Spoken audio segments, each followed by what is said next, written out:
Buenas noches a Buenas todos. noches, buenas Ujú. noches. Vamos a comenzar con la clase de hoy. Disculpas por los minutos de retraso.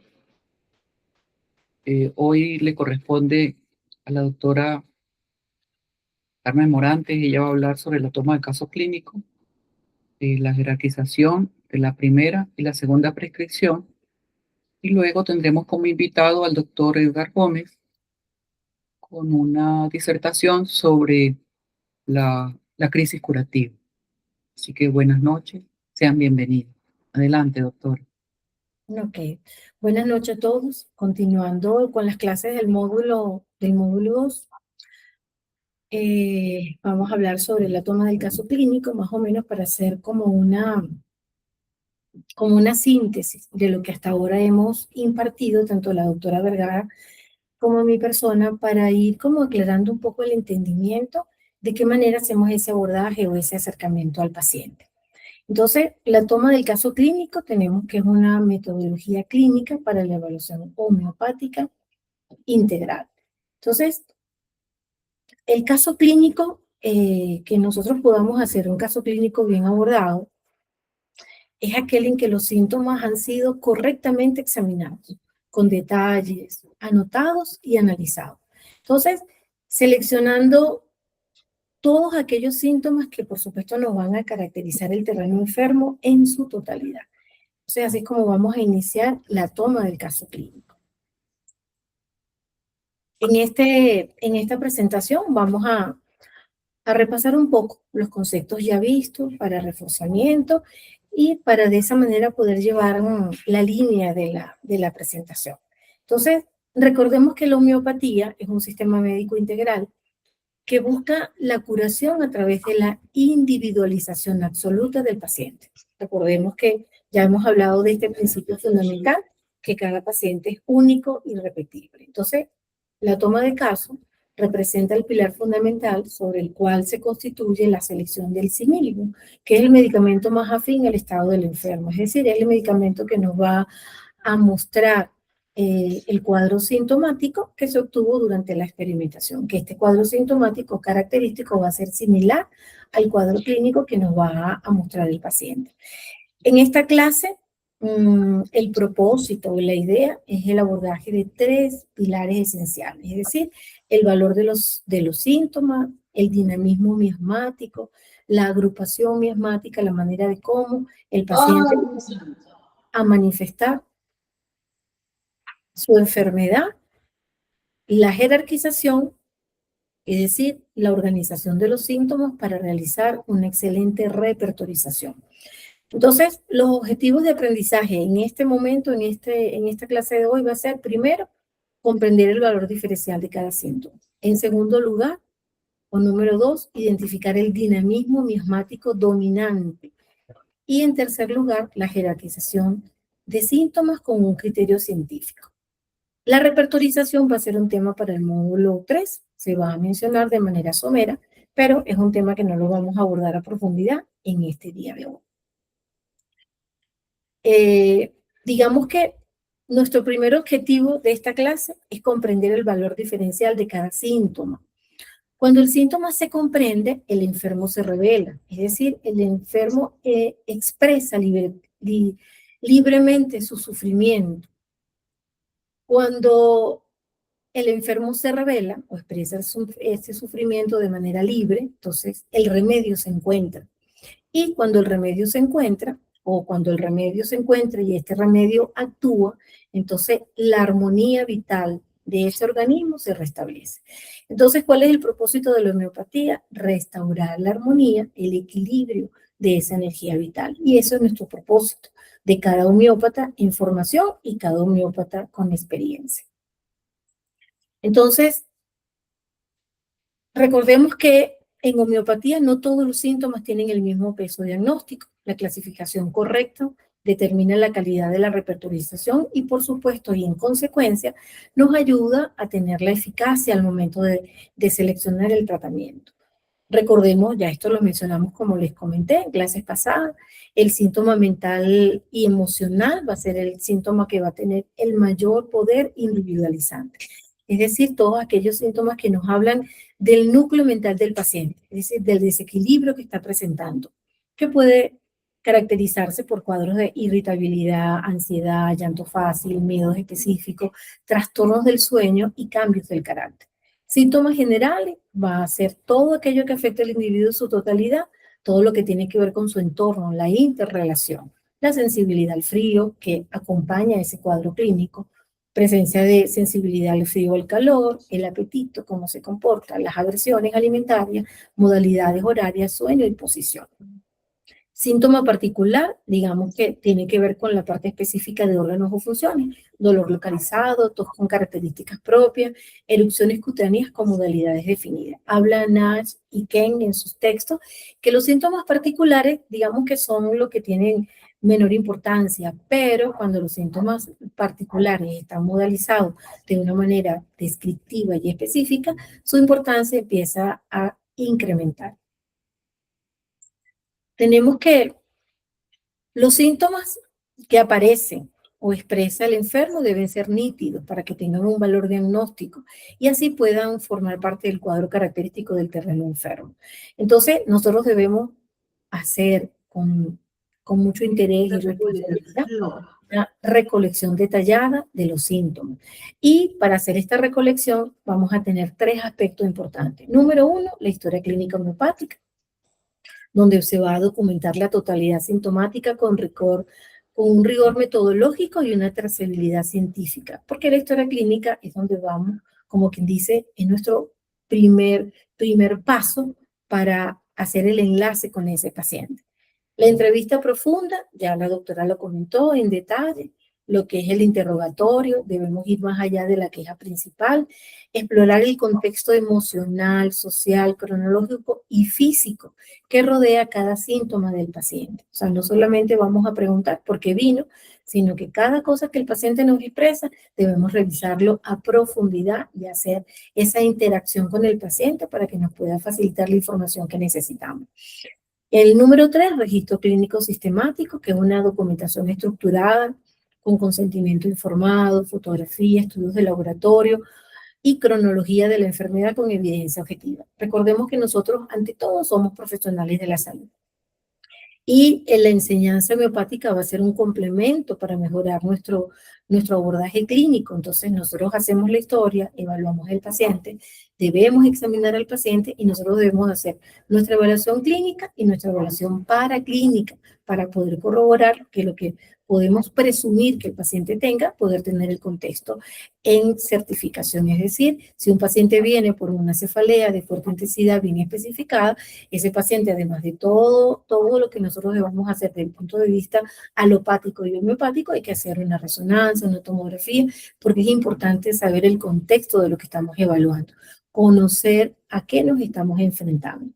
Entonces no podemos poner a un lado nuestras enseñanzas en la universidad, debemos evaluar el paciente en su totalidad, haciendo la evaluación clínica y el registro sistemático, apoyándonos en el paraclínico. Una vez que nosotros tengamos ese apoyo de exámenes de laboratorio, radiografía, tomografía, resonancia magnética, entonces nosotros sabemos con qué vamos a trabajar y a qué nos vamos a enfrentar para evitar sorpresas. Recuerden que la homeopatía, la acción de sus remedios es una acción profunda y realmente si nosotros utilizamos homeopatía de manera inadecuada, podemos generar una perturbación profunda en ese terreno, peor que la enfermedad por lo que el paciente acudió a nuestra consulta. Entonces debemos manejarlo con responsabilidad y como le decimos siempre, no debemos saltarnos los pasos, debemos ir de manera concienzuda desde este momento, desde el inicio, hacer paso a paso tal cual. Ya cuando uno tiene experiencia, uno puede hacer alguna síntesis, pero mientras estamos en el proceso de aprendizaje, debemos hacer los pasos como realmente corresponde. Entonces, la historia clínica, esto es un poquito más del repaso, pero es importante para mí para llevar el hilo de la información.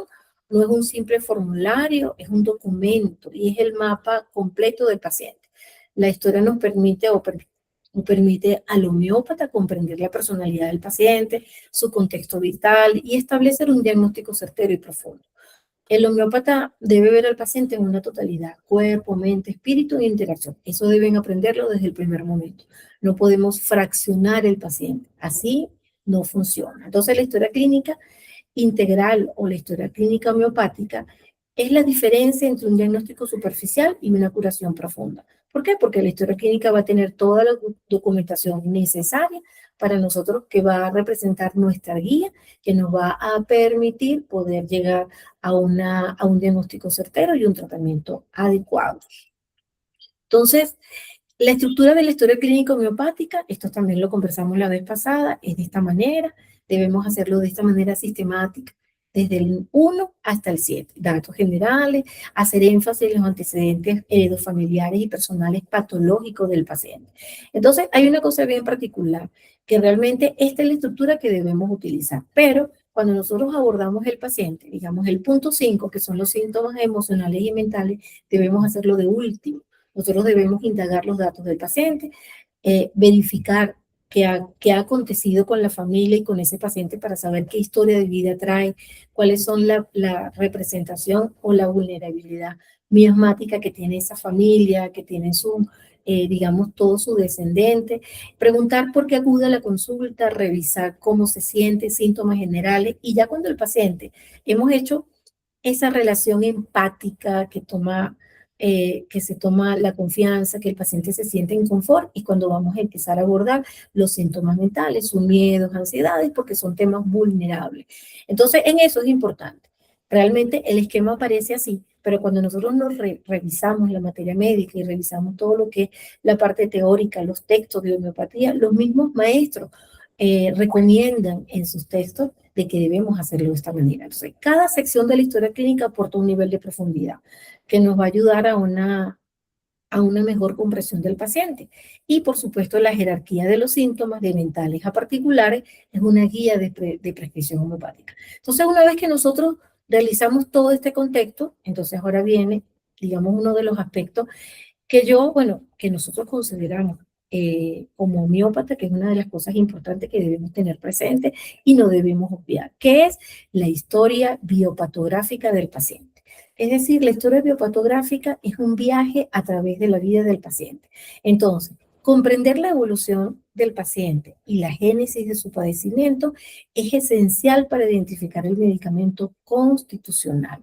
Entonces, nosotros, una vez que conocemos al paciente, tomamos sus datos, lo examinamos, lo revisamos de cabeza a pie, hacemos todo el examen físico sistemático, que el paciente se sienta atendido, que se sienta, digamos, que lo estamos evaluando a profundidad, que nosotros empezamos a indagar de qué manera se empieza a manifestarse un síntoma. Entonces, una vez que ya hay esa relación médico-paciente definida, instalada, entonces comenzamos con este viaje.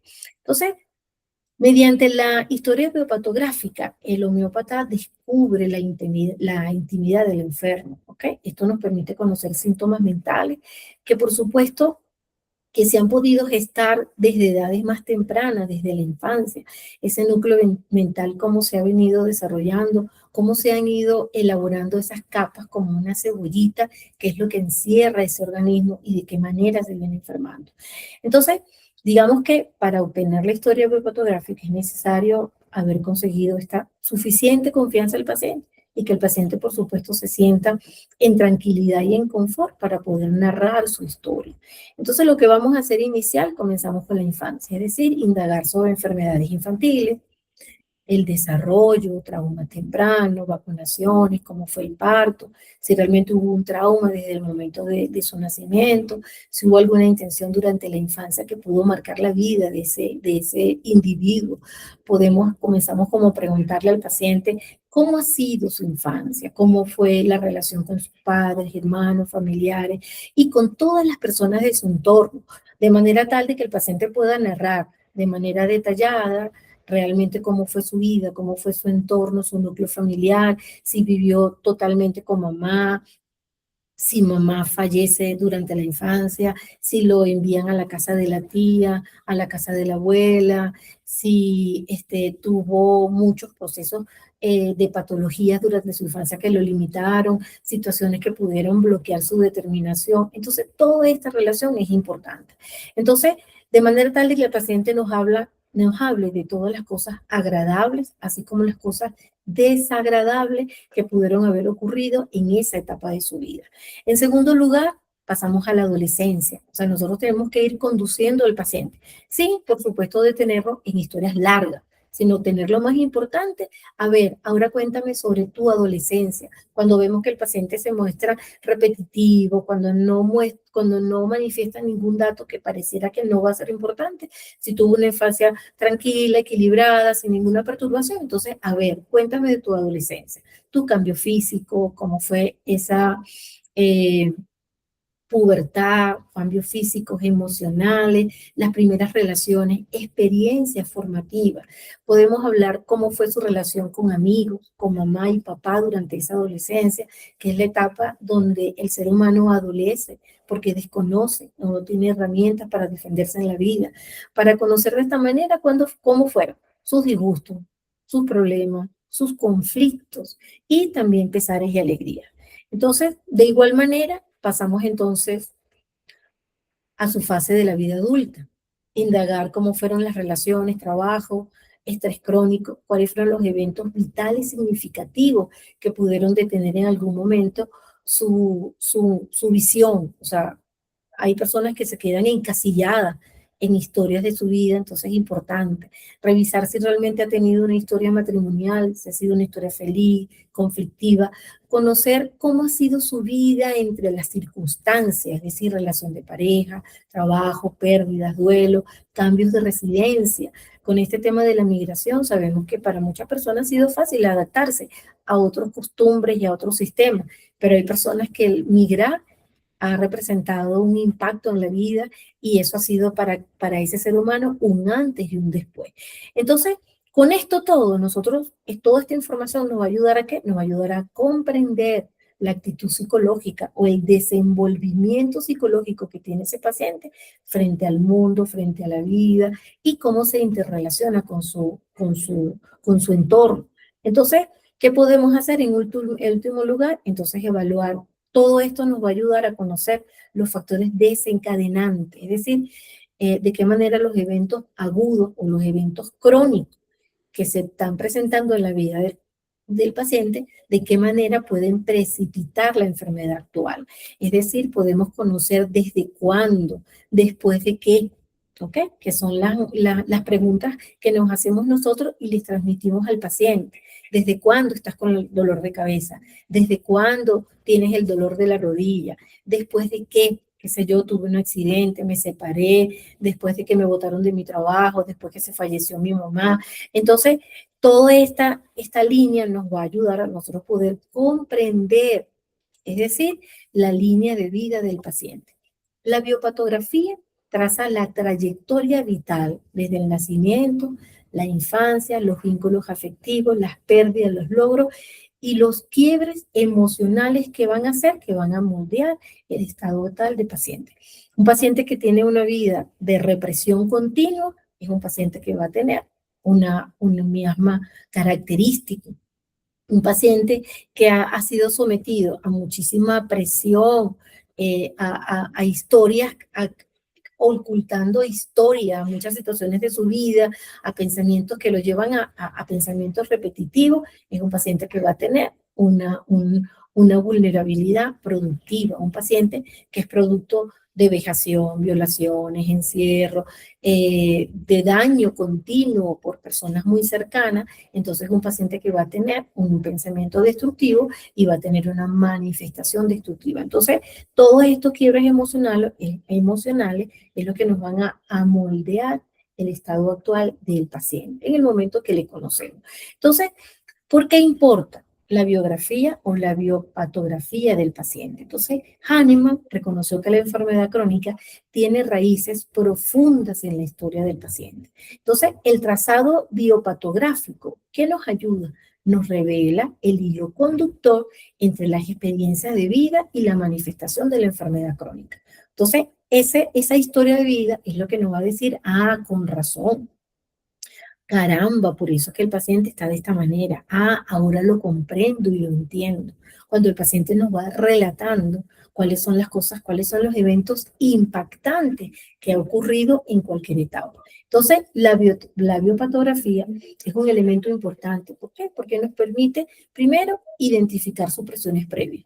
Si es un paciente que ha tenido tratamientos diversos durante toda su vida y que estos tratamientos alopáticos de alguna manera han hecho bloqueo y supresión y han desviado la expresión de la enfermedad, ¿ok? No han permitido, es decir, estos pacientes, por lo menos pacientes asmáticos, niños asmáticos desde la infancia que durante gran parte de su vida han tomado eh, corticoides, ¿ok? Antiinflamatorios, medicamentos que de alguna manera han suprimido la expresión de su energía, pacientes alérgicos, pacientes que toman durante años antialérgicos, pacientes con problemas de migraña, analgésicos, pacientes con problemas de dolor. Entonces, son pacientes que durante mucho tiempo han tenido una carga medicamentosa que de alguna manera atrapa a esa energía vital y desvirtúa la expresión real de su equilibrio y de su vitalidad. En segundo lugar, ¿qué nos permite la biopatografía? Nos permite reconocer el miasma dominante, es decir, la historia que ese paciente nos va a contar en la consulta, nos va a revelar los patrones hereditarios y adquiridos de la disfunción. ¿Por qué? Porque son hereditarios, porque es una línea que va a caracterizar a toda la generación y puede ser adquirido por un impacto en la vida. ¿Okay? Lo que le he dicho, un paciente que tiene su vida perfecta, ocurre un sismo, ocurre un terremoto, se queda en la calle. Hubo un cuento de una chica que emigró a Ecuador, venezolana, una niña, la conocí cuando estaba en una fundación acá de migrantes. En su etapa de la vida, 25 años, perfecta, venía a migrar con muchos sueños, con muchos proyectos. ¿Y qué sucede? Como se vino por tierra, se bajó a hacer algo, el autobús se fue, la dejaron en una de las paradas, la robaron, la violaron, la rescataron y la vida de esa niña cambió totalmente. O sea, ya todos los proyectos, todo lo que ella tenía, todo ese diagrama de vida que había proyectado, que había graficado, cambió. Entonces, ¿esto qué va a dejar? Un miasma adquirido, porque hay un quiebre en una etapa que ya no le permite a ese ser humano continuar siendo de la misma forma. Y por último, la biopatografía nos ayuda a seleccionar el medicamento profundo, el constitucional, que es el medicamento que actúa sobre las raíces, no solo sobre el síntoma del paciente. Entonces, toda esta información es importante porque es lo que nos va a llevar de alguna manera. Nosotros tenemos que hacer nuestra historia clínica y el desarrollo de la historia debe llevar como sus secciones, es decir, la sección de donde tomo los datos del paciente, la sección donde yo voy a tomar todo lo que es los antecedentes familiares, antecedentes personales de ese paciente, el examen físico, todo lo que es la sintomatología del cuadro actual. Y una vez que pasamos todo eso, entonces tenemos que tener una parte dentro de nuestra historia clínica donde tenemos que trazar una línea y en esa línea empezar a poner fechas y en cada fecha poder colocar los eventos importantes, impactantes que el paciente nos va refiriendo.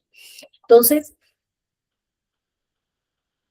de esta manera, nosotros, por supuesto, tenemos que tener claro de que en el momento que el paciente nos está narrando su historia, tiene que ser una escucha sin interpretación, una escucha sin juicio, y así vamos a descubrir, por supuesto, vamos a descubrir en el paciente, en el enfermo, cuál va a ser su comportamiento desde el instinto y desde el sentimiento. Entonces, con toda esta información que vamos a hacer, podemos encontrar síntomas mentales, psíquicos, que van a ser determinantes y que nos van a ayudar a poder identificar el terreno enfermo, ese terreno en desequilibrio. Entonces, el enfoque, la biopatografía, tenemos que construir el mapa cronológico de la salud del paciente y vamos identificando cuándo y por qué fue que comenzaron sus desequilibrios. En la infancia, por las enfermedades recurrentes, en la adolescencia, porque presentó un trauma emocional que cambió la vida de ese adolescente, abandonos, traumas pérdidas, muere la mamá, muere el papá, problemas económicos, ¿ok? En la fase adulta, el estrés laboral, el duelo, separación. Y por supuesto, todo esto nos va a conducir al presente, para de esta manera poder entender el desenvolvimiento de esa enfermedad aguda, esa enfermedad crónica que el paciente manifiesta. Entonces, un ejemplo típico, un ejemplo clínico, tenemos que un paciente con gastritis crónica. Entonces, al trazar su línea de vida, se puede identificar que los síntomas iniciaron tras la muerte de su mamá a los 28 años. Entonces, todo esto nos va a revelar que hubo un duelo que nunca se corrigió, que nunca se superó, un duelo elaborado, que le cambió la vida a ese individuo, que le cambió su enfoque, que le cambió sus aspiraciones, sus sueños, que le modificó toda su energía y todo el equilibrio dentro de su organismo.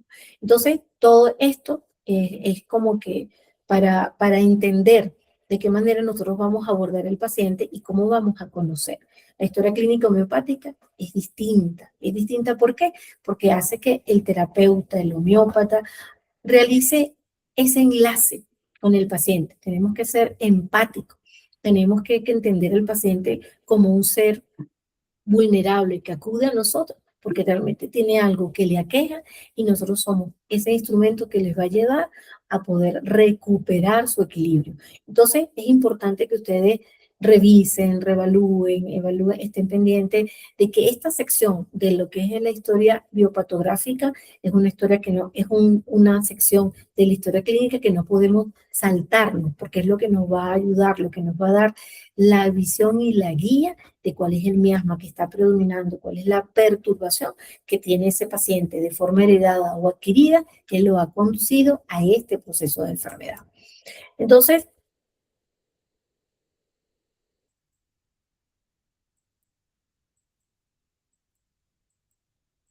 que me fui para atrás.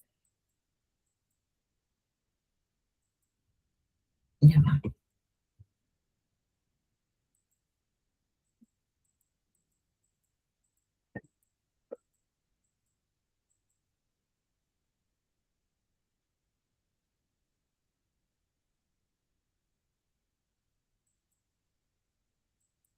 Ok, entonces, recordar siempre que no podemos saltarnos no podemos saltarnos esta sección, porque esto nos va a ayudar de alguna manera a hacer ese primer enlace del paciente. Lo conocemos, revisamos qué es lo que presenta y la historia biopatográfica va a ser como ese abreboca, esa ventana que nos va a ayudar a descubrir cuáles son las emociones atrapadas que tiene ese paciente.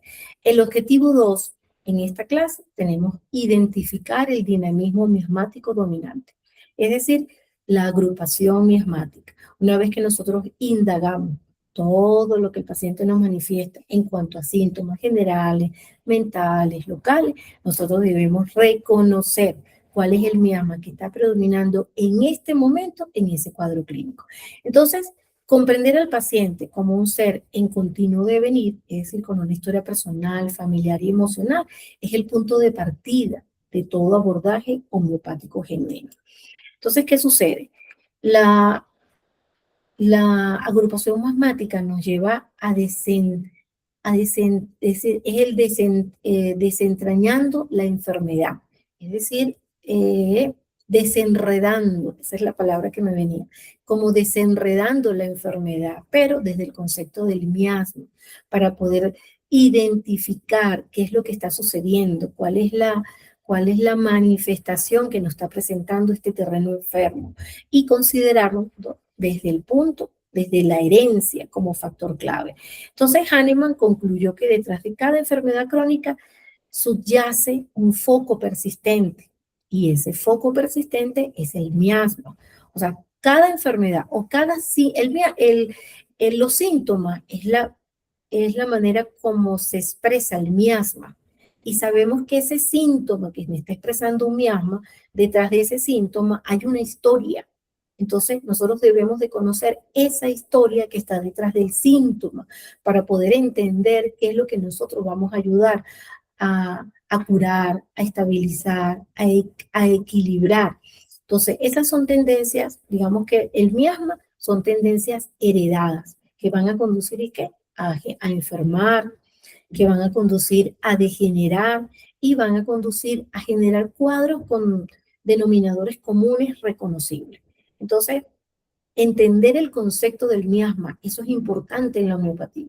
El homeópata que no conozca el concepto del miasma realmente no va a poder disfrutar de este camino, de todo el proceso de curación de la enfermedad. Es uno de los conceptos que tenemos que aprender de manera enfática, de poder entender y reconocer qué es el miasma, su conceptualización y cómo se presenta, la expresión trimismática. Entonces los miasmas no son enfermedades en sí mismas, sino son predisposiciones dinámicas que condicionan la manera o la forma de enfermar de cada individuo. Entonces, el miasma, el síntoma, es la expresión miasmática. Eso tenemos que tenerlo muy claro. Entonces, aquí les traigo un ejemplo de agrupación miasmática. Entonces, así como nosotros en la historia clínica, una vez que hacemos todo esa primera estructura de historia clínica y tenemos que tener una página donde vamos a colocar, vamos a trazar una línea, ¿ok? En esa línea vamos a ir colocando todos los eventos o la historia biofotográfica del paciente. Una vez que nosotros tenemos eso, pasamos a la agrupación miasmática de los síntomas. Entonces, dentro de nuestra historia clínica, debemos tener una sección de 3 columnas. Y en esa sección de 3 columnas vamos a colocar una columna para la SORA, una columna para la psicosis, una columna para la sífilis. Ahí nosotros vamos a agrupar los síntomas, ¿ok? Conociendo cómo la expresión miasmática de cada síntoma y nosotros vamos a obtener el miasma que tiene ese paciente en ese momento que va a partir de acuerdo a la predominancia. Entonces, esto les traje este cuadrito así a muestra como de un ejemplo. Entonces, tenemos una paciente de 34 años que acude a la consulta porque tiene fatiga crónica, trastornos digestivos y ansiedad. Nosotros en este diplomado, el enfoque que le damos a la homeopatía es una homeopatía unicista, es decir, la utilización de un solo remedio. Y sobre todo es lo aconsejable en el estudiante de homeopatía, porque si ustedes van a empezar a conocer, a identificar la reacción que tiene el remedio en cada cuadro, en cada cuadro o enfermedad, entonces no podemos indicar de primer momento 3 y 4 remedios. Nosotros tenemos que empezar con uno.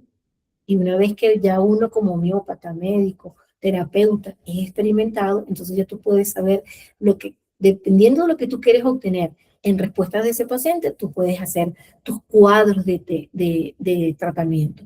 Pero en primer momento, nuestro enfoque en este proceso de formación debe ser una homeopatía unicista. ¿Cuál es el objetivo cuando tenemos un paciente ante nosotros? Agrupar y analizar los síntomas según su expresión miasmática para individualizar el tratamiento. Entonces, la clasificación trimismática, la SORA, la psicosis y la sífilis.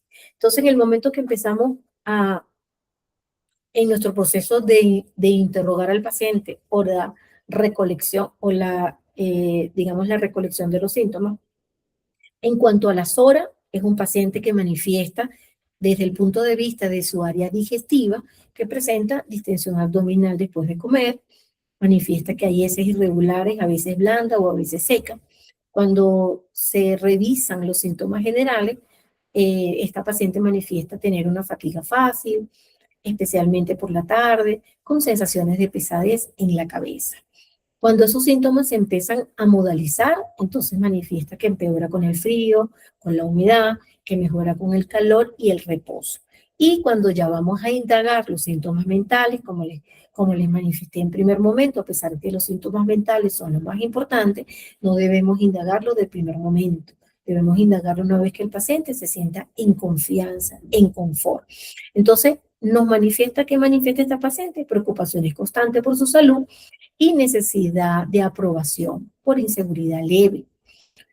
En el transcurso de la interrogación, en el transcurso del abordaje del paciente, cuando nos pasamos al área ginecológica, entonces el paciente nos manifiesta que en algún momento, o sea, nos manifiesta que cómo es su área ginecológica, cómo es la funcionabilidad. Entonces es una paciente que manifiesta ciclos menstruales irregulares y abundantes, con flujo espeso, blanquecino. Entonces es un síntoma que tenemos que colocar en esta columna. De igual manera, cuando empezamos a evaluar de qué se enferma, cuál es su respuesta inmunológica, refiere infecciones urinarias recurrentes y sensación de no eliminar completamente en el momento de la ocurrencia de las infecciones recurrentes. Cuando indagamos la parte de piel y anexo, manifiesta que hay, podemos observar que hay un acné quístico en la mandíbula. Se puede observar también piel grasa, poros dilatados.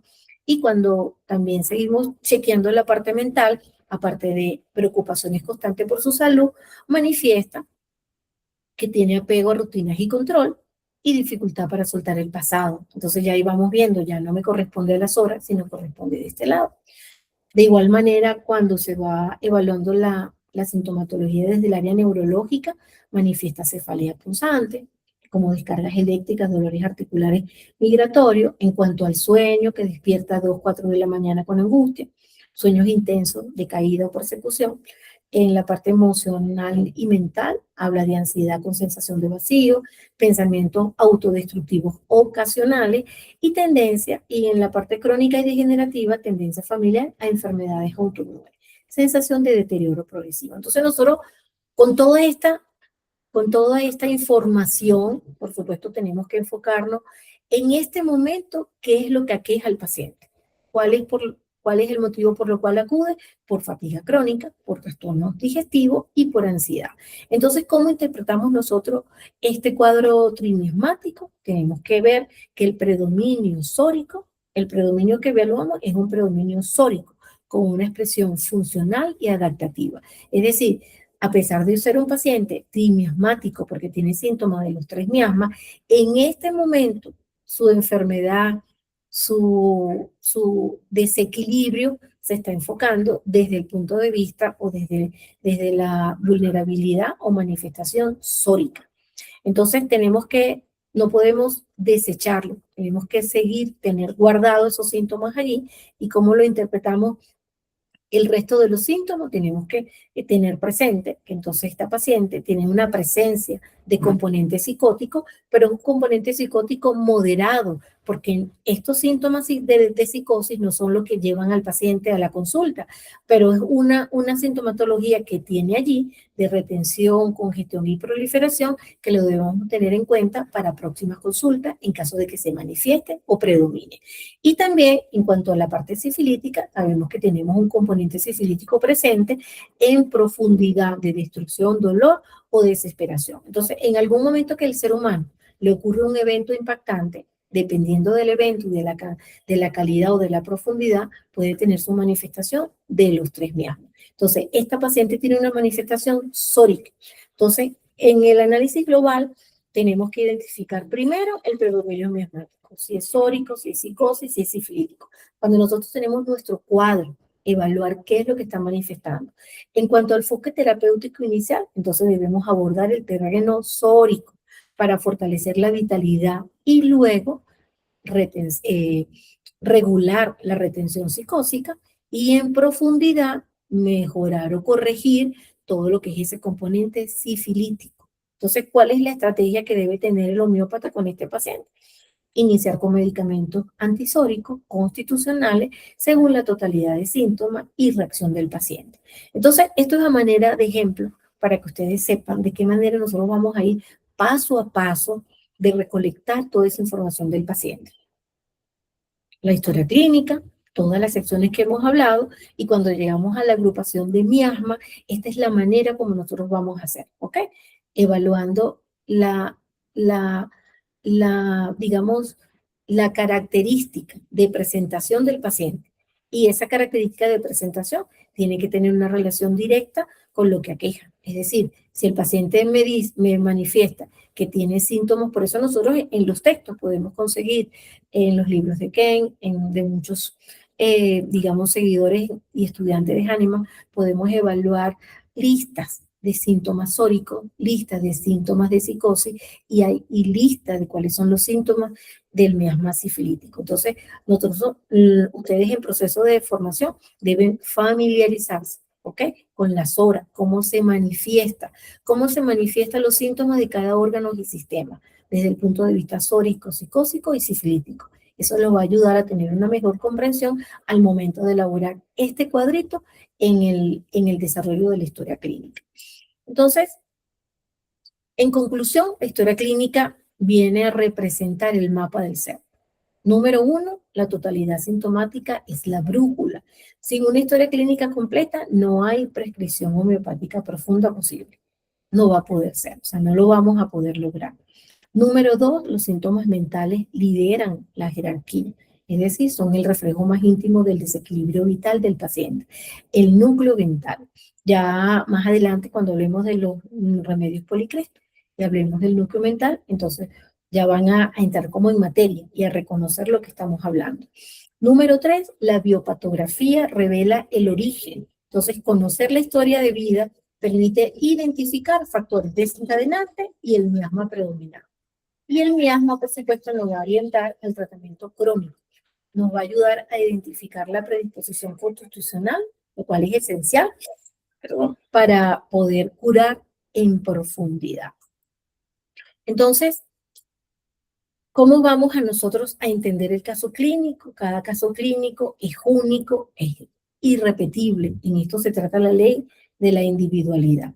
Tenemos que hacer una observación profunda, tenemos que tener claro de convertirnos en una escucha activa y la aplicación rigurosa del método nos va a permitir ¿qué? Nos va a permitir encontrar el sí mínimo que restablece el equilibrio vital del paciente. Entonces es importante, número 1, observar con atención y sin prejuicio. Segundo, comprender la totalidad del ser del paciente y prescribir el remedio más similar en esencia. Ya vamos a hablar este tema en cuanto al remedio similar y simílimo. Entonces, el arte de sanar consiste en descubrir en cada ser la fuerza que puede restablecer su propia armonía. Entonces, hasta acá la primera parte de la presentación. Entonces vamos ahora con el objetivo 3. El objetivo 3, el arte de la jerarquización homeopática.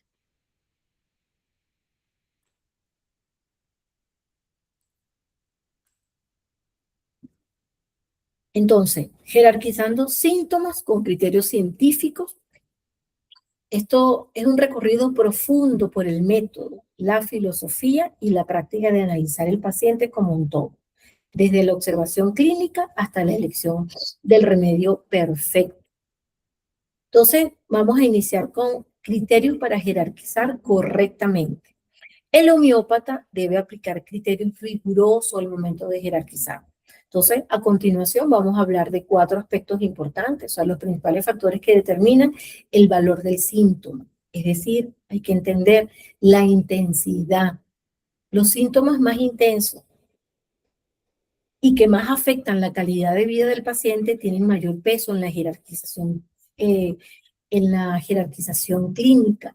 El síntoma intenso es el que cubre las características del enfermo y lo que lleva a individualizar el cuadro clínico, porque el síntoma constituye la manifestación miasmática. La persistencia, los síntomas permanentes o recurrentes tienen mayor relevancia que los síntomas transitorios o de aparición única. La rareza, esto también es importante, los síntomas extraños, peculiares o poco comunes son los que individualizan más y por lo tanto lo más valioso para la prescripción. Cuando nosotros nos encontramos con los síntomas o con un síntoma peculiar, raro, es importante indicarle o preguntarle al paciente si esta expresión del síntoma, si esta expresión que tiene, se da en su estado de salud, en su estado normal. Por lo menos un paciente que dice que tiene ganas de, por lo menos en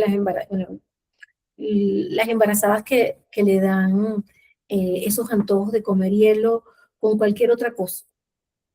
Entonces nosotros sabemos que son raros porque caracterizan el embarazo, pero nosotros sabemos que esa mujer en condiciones normales no se come nunca eso. Hay pacientes que normalmente son friolentos, pero en el momento de su cuadro clínico empiezan a ser calurosos. Entonces, cuando son síntomas que nos llaman la atención, nosotros debemos indagar en el paciente. Si en condiciones adecuadas, en condiciones normales, por decirlo así, él se comporta de esa misma manera. Entonces eso nos va a ratificar que es un síntoma extraño y por lo tanto vamos a entender el valor de ese síntoma para el momento de la prescripción. Y la espontaneidad, los síntomas que el paciente refiere espontáneamente, sí son gestión del paciente, lo cual tienen un valor real, el paciente lo está manifestando. Por eso en homeopatía no debemos, ¿cómo se llama? No debemos subestimar, debemos valorar cualquier información que el paciente nos esté dando. Nada es poco, nada es pequeño. Todo lo que el paciente manifieste, nosotros debemos prestarle atención, porque puede ser la guía para conducir el cuadro clínico. Entonces, en cuanto a la espontaneidad, tenemos dos dimensiones del cuadro clínico. La jerarquización trabaja con ambas dimensiones del enfermo, integrándola para construir una imagen clínica. Entonces nosotros vamos a tener los síntomas subjetivos versus los objetivos. Entonces el síntoma subjetivo es lo que el paciente siente, lo que describe, lo que experimenta, incluyendo las sensaciones, emociones y percepciones propias, lo que el paciente dice, ¿ok? Y los síntomas objetivos es lo que el médico ve, lo que el médico observa, lo que mide, constata durante la exploración física. Y nos va a dar, son signos que nosotros clínicamente tenemos que verificar. ¿Qué es lo que le estoy diciendo? Cuando el paciente manifiesta algún síntoma extraño, nosotros tenemos que verificar que ese síntoma existe en este momento. Entonces eso le va a dar el valor de la importancia de ese síntoma. Y nosotros debemos escuchar de manera atenta todo lo que el paciente nos manifieste. Y cada cosa que nosotros nos manifieste, nosotros debemos preguntar y debemos repreguntar para ver, para constatar si realmente eso que nos está diciendo no es por decirlo, sino que es cierto.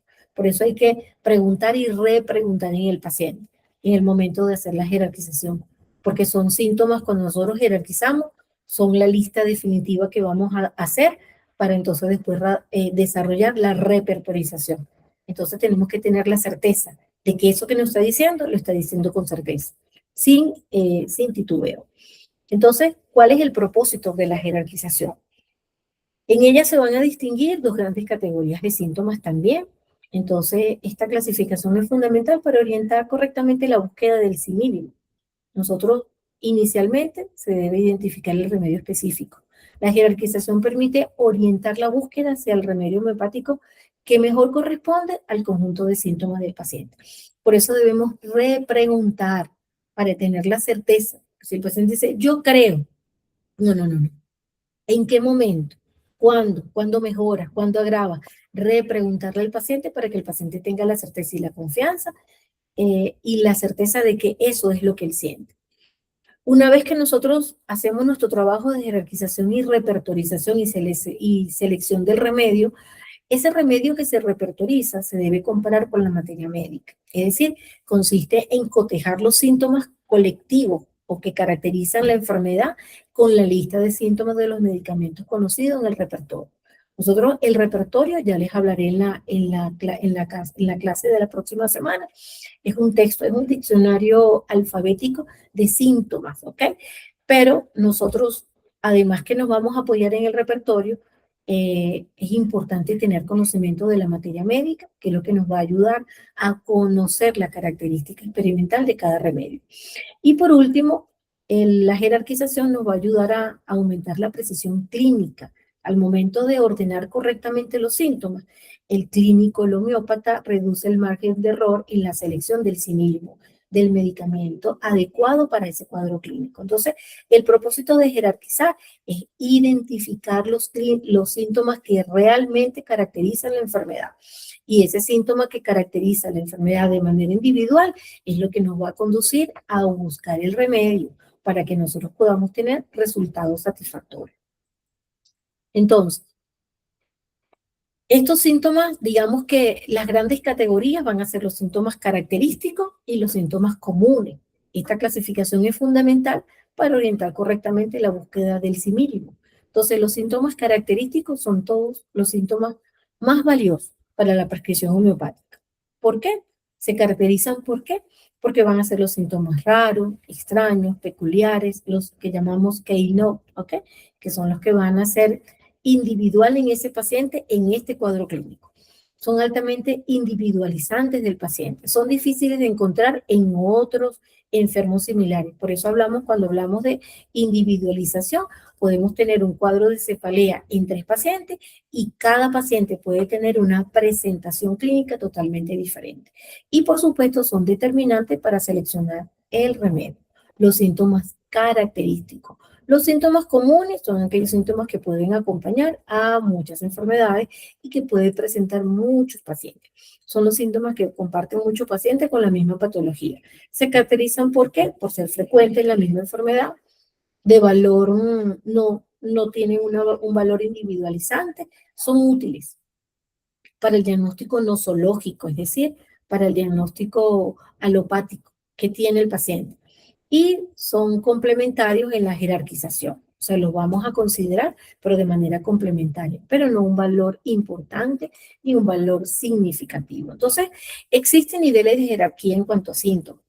De esta manera, como les anuncié en, en el inicio de la presentación, entonces debemos, a pesar de que los síntomas mentales y emocionales son los más importantes, ellos van a estar dentro del nivel de, o sea, van a tener su mayor jerarquía, pero lo vamos a indagar o los vamos a evaluar en, digamos, en un tercer episodio. Entonces, la jerarquía sintomática ordena el hallazgo de casos de mayor a menor importancia para la selección del remedio. Síntomas particulares es lo que vamos a conseguir en órganos o zonas específicas, dolor de cabeza, tos, erupciones cutáneas, por órganos y sistemas.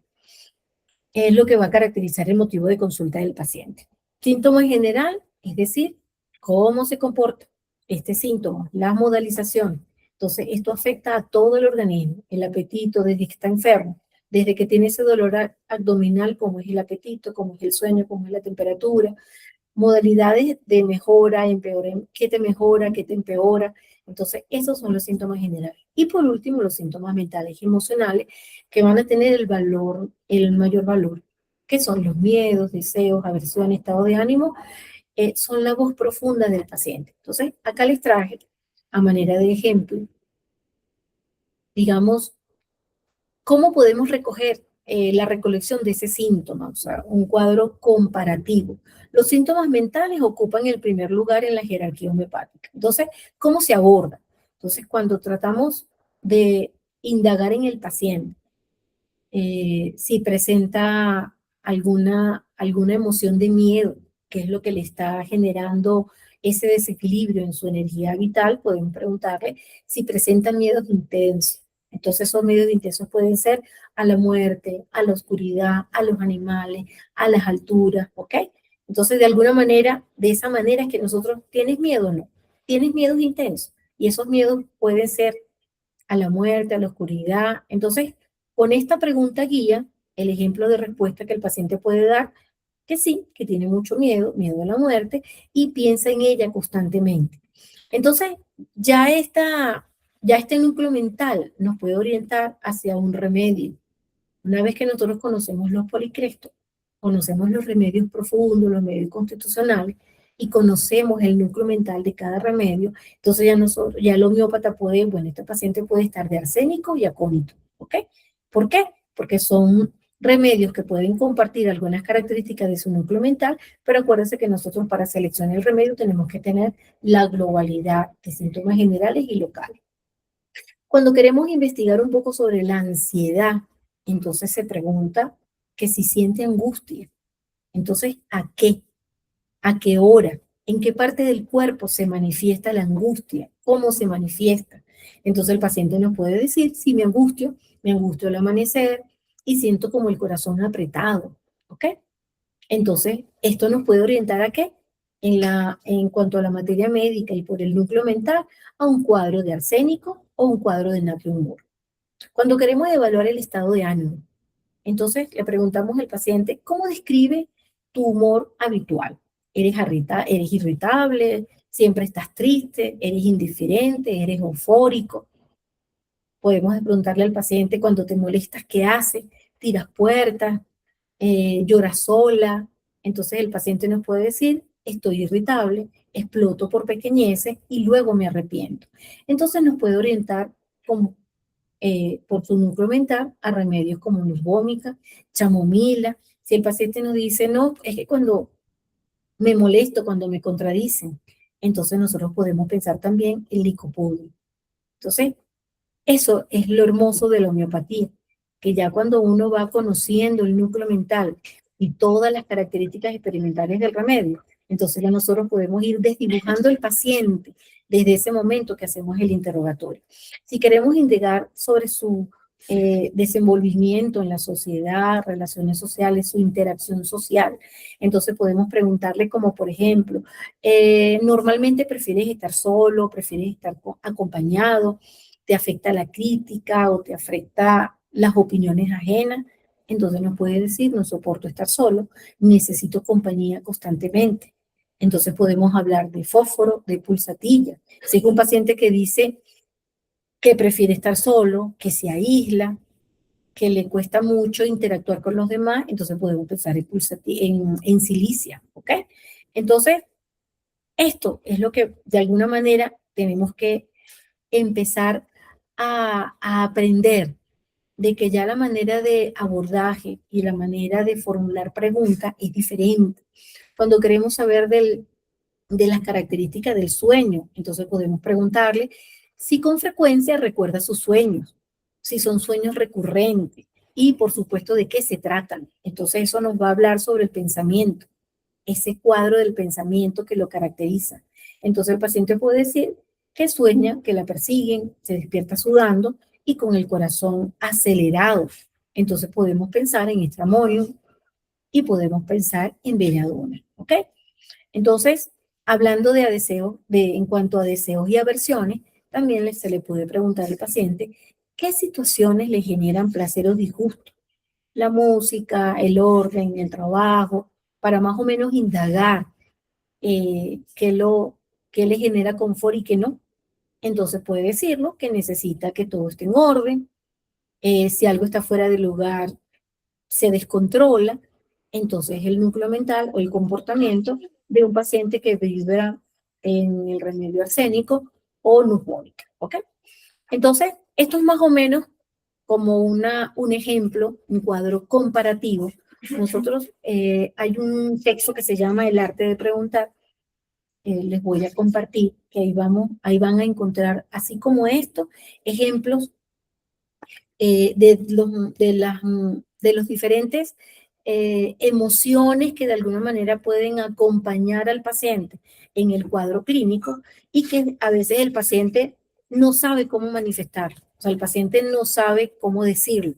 Entonces nosotros como conocedores de la homeopatía, de alguna manera debemos guiar al paciente, pero de esta manera, sin nosotros incidir en la respuesta del paciente ni influir en la respuesta, sino de que son estas preguntas de manera abierta para que el paciente, una vez que se siente en confianza, pueda manifestarlo sin ningún tabú, sin ninguna preocupación.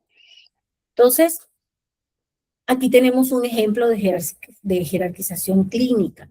Es un paciente que refiere que tiene un dolor de cabeza terrible, pero lo peor es que no puede dormir por la ansiedad de que algo malo le va a pasar.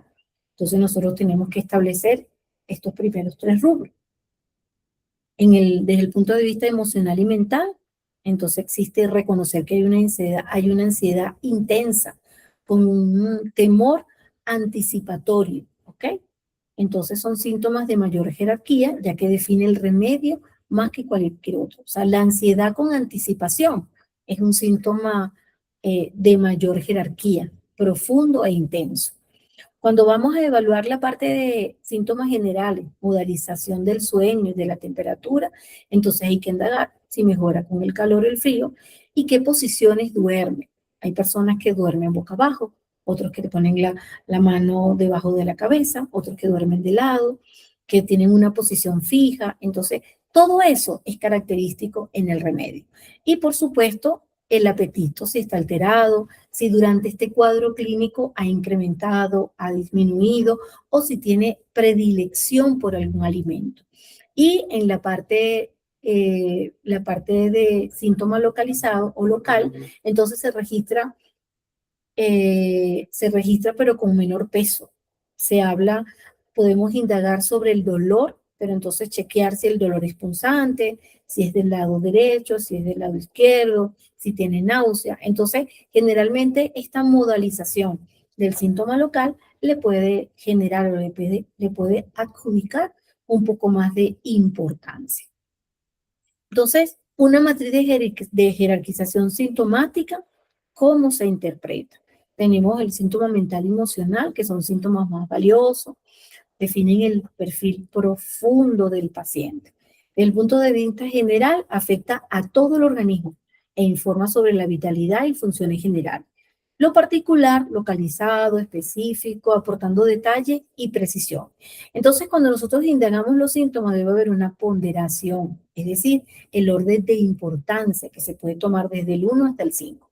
Entonces, cuando tenemos un paciente que nos manifiesta una ansiedad nocturna, que es un síntoma mental con intensidad, podemos chequear si peor a medianoche, pasada la medianoche, si además de eso presenta sudoración fría, entonces todo este contexto nos va a llevar a una ponderación de 3 puntos.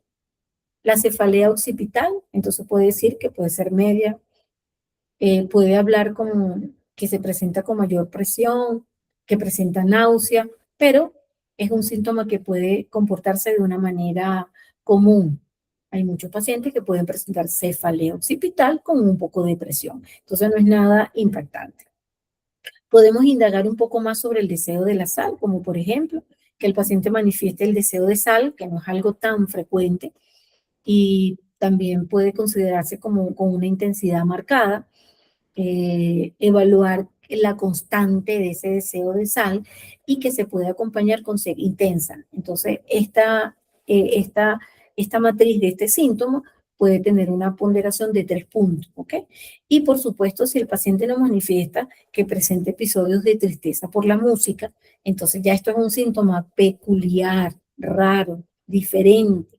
Y además nos dice que se pone triste por música, pero cuando escucha la música en el piano, y por supuesto que tiene llanto involuntario. Entonces, y por supuesto, esto diferente, peculiar, extraño, es lo que entonces el momento de hacer la jerarquización, lo que nos va a hacer como el semáforo para saber que tenemos una ponderación importante y que es un síntoma que hay que tomar en consideración. Entonces, la ponderación cuantifica la relevancia clínica. Los síntomas más peculiares obtienen mayor peso en la selección del remedio. Entonces, insisto, hay que preguntar, hay que repreguntar y poder de manera sistemática en cada síntoma marcar al paciente. ¿Esto lo está presentando en este momento con este cuadro clínico o es algo que eventualmente se te pueda presentar? El paciente dice, no, si yo todo el tiempo más bien soy friolenta y ahora ni siquiera me puedo arropar en las noches, me siento calurosa, no soporto las medias, entonces ya sabemos que ese es un síntoma peculiar que se está presentando en este momento y caracteriza el cuadro que el paciente está manifestando. Entonces, ¿cuál es la importancia de la jerarquía? Entonces, no todos los síntomas tienen el mismo valor diagnóstico en homeopatía. Hahnemann enfatizó que el arte del terapeuta reside en saber priorizar lo que el paciente expresa. Y esa priorización la vamos a tener en ese síntoma extraño. Entonces, el objetivo con la historia homeopática es identificar síntomas generales y síntomas característicos, raros, peculiares, aquellos que pertenecen al individuo y no a la enfermedad. Esta paciente presenta una cefalea, pero con unas características individuales, ella, irrepetible, que no es diferente a la cefalea que tiene el otro paciente.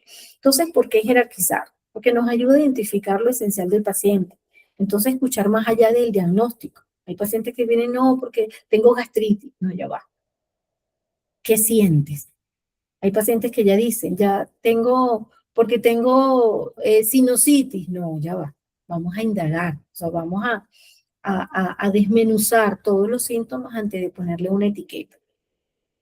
Nos ayuda a priorizar lo que hace único al paciente. Los síntomas generales y característicos son irrepetibles. En cada remedio, los remedios cuando ustedes se vayan a familiarizar con la materia médica, van a ver que muchos remedios se utilizan para muchos cuadros clínicos, pero cada remedio tiene una particularidad que es lo que lo hace único, ¿ok? Entonces también nos ayuda a seleccionar el remedio más similar, a mayor similitud, mayor eficacia terapéutica. O sea, vamos a ser más resolutivos. Y por supuesto nos ayuda a mejorar los resultados clínicos, más precisión, menos error y mejor pronóstico. Por eso la homeopatía no es una receta, ¿ok? No es que cuando tienes tos te tomas un antitussígeno, cuando tienes alergia te da un antialérgico, no. La homeopatía, cada paciente tiene una presentación distinta. Y cumplir con todos estos pasos es lo que nos va a llevar a nosotros a descubrir qué pasa con ese terreno y cuál es el desequilibrio que tiene y cuál es el remedio que tiene la misma característica de ese desequilibrio. Entonces, vamos a hablar ahora sobre un ejemplo, ¿ok? Un ejemplo, digamos, sobre todo lo que es la conducción del cuadro clínico, mucho más esquemático. Entonces tenemos un perfil de pacientes, un caso de hipertiroidismo y climaterio, que son los, digamos, la sintomatología que se presenta durante la menopausia.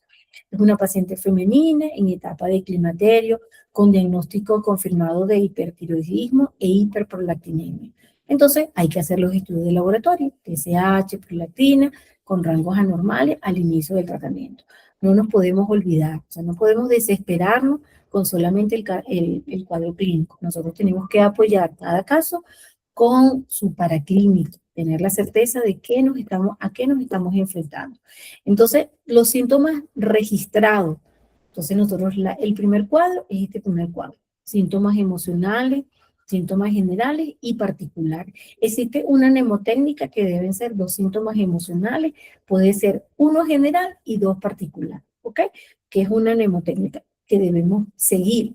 Entonces, en este caso, el mental emocional, irritabilidad, ansiedad y llanto fácil, que es lo que expresa la paciente. Otro síntoma mental emocional, insomnio de conciliación, o sea, le cuesta mucho conciliar el sueño. En cuanto a general, los bochornos intensos que caracterizan la menopausia, es decir, las olas de calor. Habla también de palpitaciones y temblores finos, que son también signos característicos del trastorno de la glándula de la glándula tiroidea. Y también habla de sudoración excesiva nocturna. Entonces, nosotros, ya va, me pasé.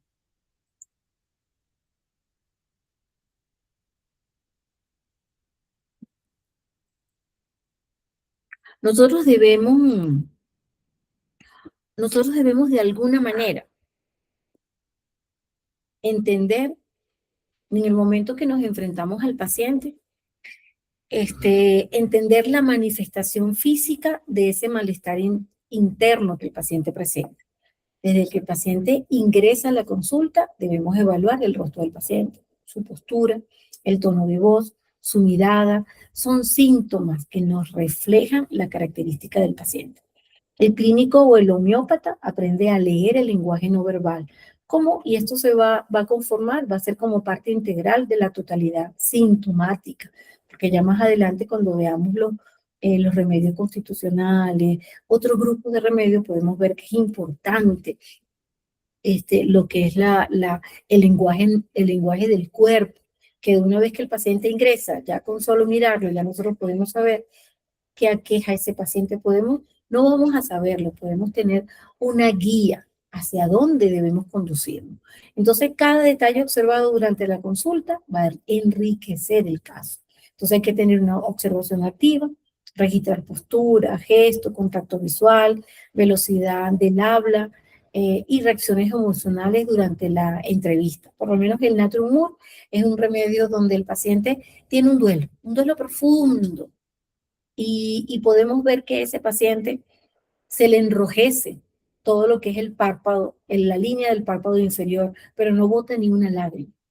Se le ve al paciente emocionalmente comprometido, pero no termina de llorar, porque al tumor le cuesta mucho soltar la emoción. Tenemos otros pacientes que llegan a la consulta, lloran, lloran, lloran, lloran, lloran, lloran, como otro remedio, o sea, cada remedio va a tener una característica diferente. Entonces, por eso nosotros tenemos que revisar esa conductuabilidad que el paciente tiene desde el momento que llega. Tenemos también que tomar en cuenta los síntomas espontáneos versus los inducidos. Entonces, dar mayor valor a lo que el paciente manifiesta espontáneamente antes de ser interrogado directamente. Entonces, aquí tenemos el cuadro comparativo de acuerdo a la jerarquía sintomática. Entonces, hacemos la aplicación práctica al caso de hipertiroidismo y climaterio. Entonces, en este caso, cuando hacemos la jerarquía del grupo de los síntomas, vamos a ver cuáles son los síntomas importantes de mayor valor, que son los que vamos a tomar en cuenta para repertorizar, ¿ok? Y con qué peso va a tener. Entonces, digamos que los síntomas mentales van a tener van a ser los síntomas más importantes y van a tener el mayor valor jerárquico. Entonces, en este caso se va a tomar en cuenta la irritabilidad, la ansiedad intensa y el llanto fácil. Esas tres cosas, esos tres síntomas mentales van a ser importantes al momento de repertorizar. Como síntoma general se va a tomar el bochorno intenso y peor el calor. Y los particulares que sean raros, que son las palpitaciones con sensación de muerte inminente. Entonces nosotros vamos a establecer esta lista. Y esta lista, que pueden ser de 5, 8, 10 síntomas, agrupados en esta manera mental, general y particular, son lo que nosotros vamos a revisar en el repertorio, en cada rubro, para entonces ese rubro que vamos a conseguir en ese diccionario de síntomas homeopáticos es lo que nos va a conducir a la elección del remedio. El repertorio, cuando nosotros nos formamos, Dina y yo, en la escuela de Hahnemann en Sarria, Caracas, Venezuela, durante las prácticas teníamos, ¿cómo se llama? Teníamos los textos. Nosotros entraba el paciente, lo atendíamos y, y recogíamos nuestros síntomas y nos íbamos al salón por grupos de 2 o grupos de 3 a buscar en el diccionario como una palabra a cada síntoma, y cada síntoma va a tener un valor repertorial, y esa práctica, esa recolección del valor que tenía cada síntoma de manera cuantificada es lo que nos lleva a la selección del remedio. En este caso, para hacer la repertorización, podemos hacerla, ya lo hablaré con más detalle en la próxima clase, puede ser con el repertorio en sí, o si no, enfocándonos en el conocimiento de la materia médica homeopática. Entonces, ya finalmente aplicando la jerarquía y la repertorización al caso clínico, entonces tenemos que, en cuanto al síntoma y el nivel mental, la irritabilidad y la ansiedad, el síntoma general, el bochorno, peor al calor, particular raro, que es la palpitación con miedo, y el particular común, que es la sudoración excesiva. Entonces, esto nos va a conducir a un resultado de remedio. Cuando se realiza la repertorización, con la repertorización nosotros vamos a tener el resultado de un grupo de remedios. Es decir, y este grupo de remedios van a ser los remedios principales y los remedios complementarios. Entonces, el remedio principal, el que tiene el mayor valor repertorial, va a ser el simílimo. Y los otros remedios que le siguen, que pueden ser varios, van a ser los remedios similares. Entonces, en este caso podemos hablar la chesis mutu, que va a ser el candidato principal, que es el que va a tener el mayor número, mayor valor. Entonces, tiene una alta cobertura en síntomas mentales, por la irritabilidad, celos, locuacidad, en síntomas generales del climaterio, peor después del sueño, sensación de la constitución. Luego viene el natrium mur, cubre aspectos emocionales profundos como la reserva, el llanto escondido, y síntomas como generales como peor por consolación y calor solar. Y por último, la belladona. Entonces, ya más adelante le iremos enseñando de qué manera en la próxima presentación, de qué manera nosotros cuáles son los factores que tenemos que considerar para nosotros saber qué vamos a prescribirle ese paciente. Si le vamos a colocar la lachesis o le vamos a indicar el natrium mur. ¿De qué depende esa selección?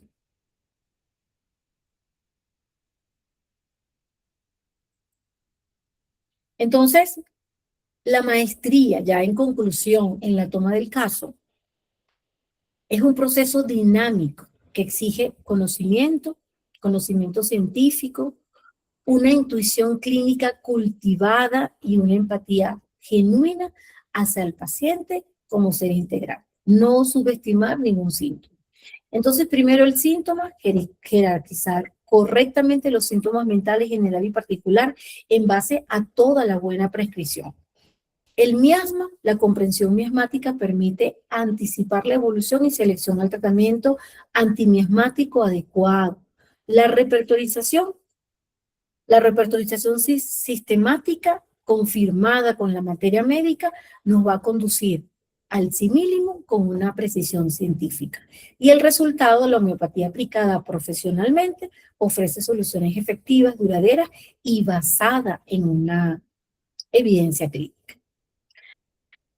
Gracias. Esta es la primera parte.